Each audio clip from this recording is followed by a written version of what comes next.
కాబట్టి దేశవ్యాప్తంగా జరుగుతున్న వివిధ సైబర్ క్రైమ్లకు సహకరిస్తున్న ముఠాపై సైబరాబాద్ సైబర్ క్రైమ్ పోలీసులు భారీగా ఉక్కుపాదం మోపారు.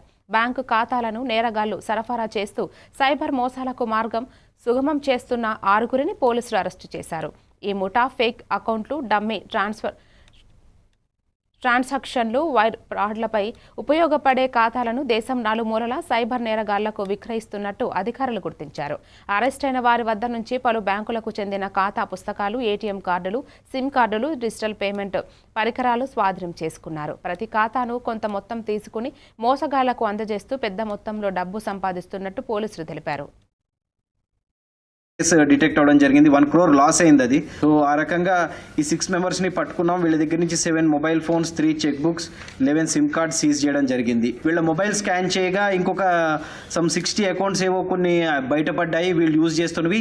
అవి చూస్తే ఇంకా 400 కేసెస్ ఆఫ్ ఎన్సీఆర్పీలో అవి డిటెక్ట్ అవడం జరిగింది. అంటే వాటితో లింక్ ఉన్నట్టు.